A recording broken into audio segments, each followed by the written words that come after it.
So today I'm going to talk about learned behaviour. So when it comes to our resilience or our mental strength or the way that we react or respond to adversity and setback, comes from the way that we've seen other people do it. So learned behaviour through other people's actions. So as a young soldier, when I went into special forces, I didn't really have the learned behaviour or the understanding of what that level of mental strength looks like or that level of resilience looks like. So we were doing a particular job one day or one evening, and the conditions were quite poor. So I was trying to fight the weather conditions to complete a task that I was being allocated.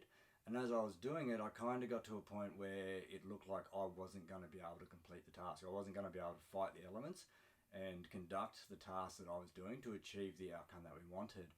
So the team leader I had took control. So he came and took the equipment that I had to give me a hand, started to assist me in achieving the task, started to fight the elements, and then through a sort of short period of trial and error, kind of worked out that there needed to be a better way to do it. So he kind of started to adapt what he was doing and what we had around us to find another way to achieve the task.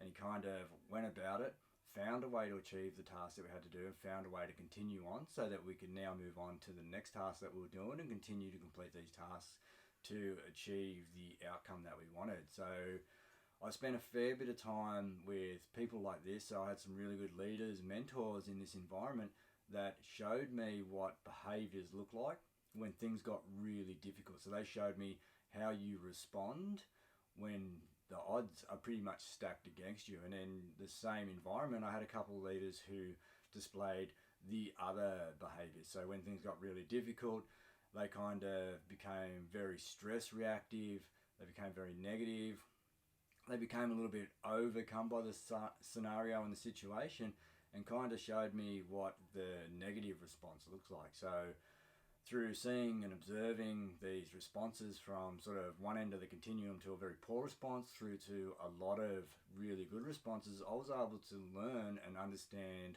what the required response looked like, or what the appropriate and the suitable response looked like, and what the type of mental attitude looked like that was required to thrive in these situations. So through observing them, understanding the way things were, and understanding what level of mental strength I needed to develop so that I could then do what was required to get to where we needed to be, or get done what we needed to get done. So this kind of also applies when we go back to the very beginning, or our very early childhood. So there's a lot of research that shows that our responses and our reactions as an adult when it comes to dealing with adversity and setback is often heavily related to our parents' responses to setbacks. So when we're quite young, we observe our parents to try and understand what behaviours look like, because we don't have models of the world, or we don't understand what responses and behaviours look like. So we observe the behaviours of those that are significant to us. And mostly when we're younger, it's our parents or carers. So we observe the way that they respond, they react, and we start to learn, okay, when this happens, that's how I respond. When this happens, I respond. When there's setback, this is how I respond. So when we're children, if we see people respond and sort of go over the top with emotion, if they get very negative, they get angry, they get frustrated, then we start to understand or think that that's the behaviour that belongs to that scenario or similar scenario, and then we learn that's the behaviour for us. Until we see a better or more appropriate reaction, we don't always understand that that's the behaviour that's probably more appropriate or more suitable to these situations. Where if we see people who respond really well, or we're brought up around sort of people who are very staunch or stoic or have very good mental attitudes, then they're the behaviours that we see, and that's what we start to understand as the behaviour that's applied under these situations. So if you sort of are, or you have, so if you've kind of been conditioned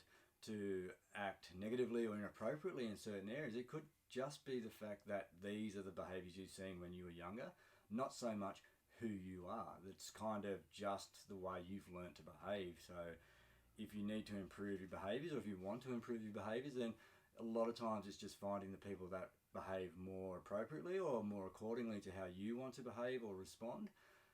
Understand how they do it, observe them, and over time, you start to replicate those behaviours, because learned behaviour is not just when we're younger, it's something that we do throughout our whole life. Whenever we start something new, we look for the people around us to see how they respond, and then we learn that's how we respond. It's the same as when we're in leadership roles.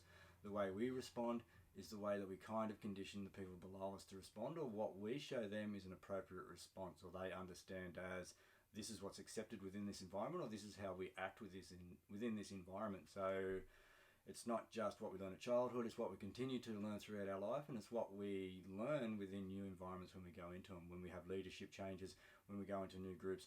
All these sort of things all play a significant role and have an impact on the way we respond. So if you want to learn to respond better, then find people that respond better. If you want the people below you to learn to respond better, then show them what the right behaviours look like. So that kind of covers off a little bit about learned behaviour. The more we see appropriate behaviour and the more we demonstrate appropriate behaviours, the more we're going to do it and the more those around us are going to do it. So I hope that kind of helps with another concept around learned behaviour, and I look forward to presenting more of these as we go forward.